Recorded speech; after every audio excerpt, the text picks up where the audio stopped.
Hi guys, good evening. Just wanted to show y'all a quick video on the UMP. So I've had a couple questions on how to convert the UMP from 9mm to 40 to 45, etc.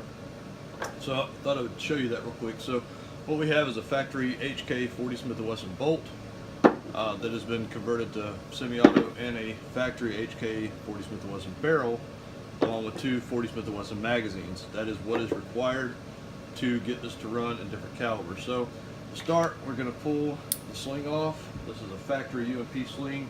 Just got it mounted on some paracord here to not tear up the receiver. The second thing we're going to do, we'll pull the brace, and this is a brace currently. The tack stamp is currently is in progress currently. So once I get that back, we'll check it. But I should have taken the magazine out first. Pull that down. So here's the lower receiver. We can set this to the side. That'll be reused. Here's the bolt assembly. Just drops right out. So we won't reuse anything off the bolt. We will reuse the recoil spring guide rod. So at this point, all we need to do is set it up on a piece of duct tape or something. You will need a punch. You're going to take the punch. You're going to drive out the barrel pin if you use this method. So that's it for that. Now I will show you, if you have one of the Gideon, the Omega Gideon Shadows, they do come with a barrel pin that looks like a MP5 push pin. So we'll use that to put it back together with. So now that we've got the barrel pin out, and like I said, I use the original HK style barrel pin. Now flip it over, open the stock back up a little bit, and the ejector lever will sit right here. So we'll need to push the barrel back, and the ejector lever will come back with the barrel. And now you see both of them just kind of flung out. So fold the stock back again, or brace, whatever. There's the ejector lever. We'll reuse this as well. And the barrel will slide out, theoretically, out of the bottom. So this is a US made barrel by GSG9. You can see it's actually designed to, that's the bullet guides there. So this is actually a double stack, double feed magazine, whereas the UMP 40 and 45 is a double stack, single column feed magazine. So we'll take the barrel, we'll put it to the side.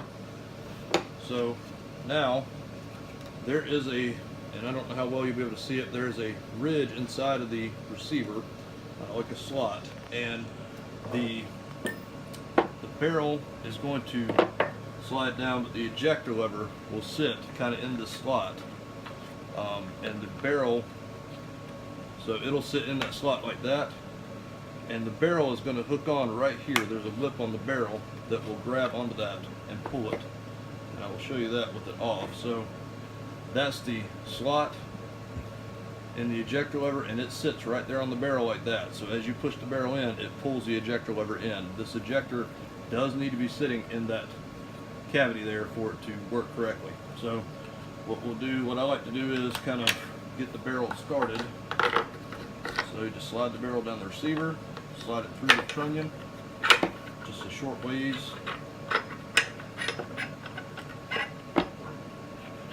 Then we'll slide the ejector lever in underneath the barrel, get everything lined up, and at this point you kind of want to use gravity to help you. Gravity is your friend.